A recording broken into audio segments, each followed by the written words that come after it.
দিয়েছেন সর্বপ্রথমে তিনি চোখটা খুলে যাকে দেখবেন তাকেই তিনি কৃপা করবেন।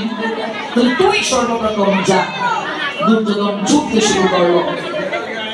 দুর্যোধন গিয়ে দেখলো একটা রাজ সিংহাসন বসা আছে আর একটা চরণের দিকে একটা আসন রাখা আছে।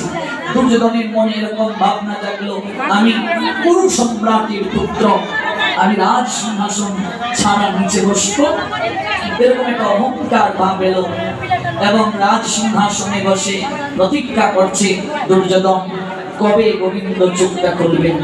অর্জুন এলেন, এসে দেখলেন চরণ প্রান্তে একটা আসন রাখা।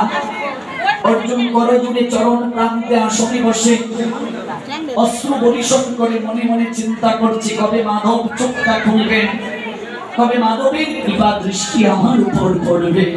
দেখুন দুজনের ভাবনা দুই রকম। আমরা ভাগবতে অনেকজনই আসি, সবাই কি আর কৃপা পাবো ভাগবতে?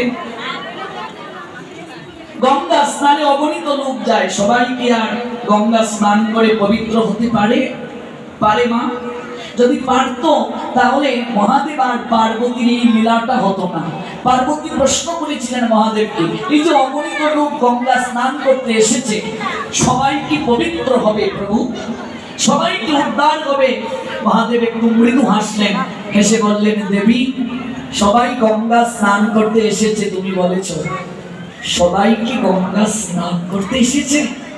প্রশ্নটা বুঝেছেন তো? তুমি বলেছ সবাই গঙ্গা স্নান করতে এসেছে, সবাই কি গঙ্গা স্নান করতে এসেছে? ভাবা যায় মহাদেবের প্রশ্নটা?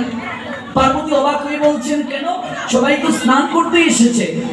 তাহলে হে দেবী, শুধু তুমি নয়, জগৎ জীব জানো আমি কিছুটা সময়ের জন্য আমি সব হয়ে যাচ্ছি, আর তুমি সাধারণ এক রমণীর রূপ ধারণ করে আমার পাশে বসে কাঁদতে থাকো। পার্বতী বলছেন, প্রভু তুমি কেমন লীলা করছো? তোমাকে আমি তো মুহূর্তকাল না দেখে থাকতে পারি না। সত্যি সত্যি যদি তুমি সব থেকে আবার তুমি শিও বেশে না আসো, আমি কি করে থাকবো? বলছে, আরে এ তো আমি কিছু সময়ের জন্য অভিনয় করছি, তুমি কাঁদতে থাকো। পার্বতী কাঁদতে শুরু করলেন ছদ্মবেশ ধারণ করে। ওগো তোমরা কে কোথায় আছো? আমার স্বামীকে একটু সৎকার করার জন্য শ্মশানে নিয়ে যাবে। অনেকজন এসেছে। ও মা কাঁদছো কেন গো?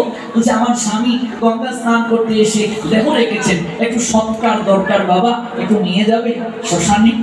যখন ধরতে যাচ্ছে দেবী পার্বতী তিনি বলছেন, একটা শর্ত আছে বাবা। কি শর্ত?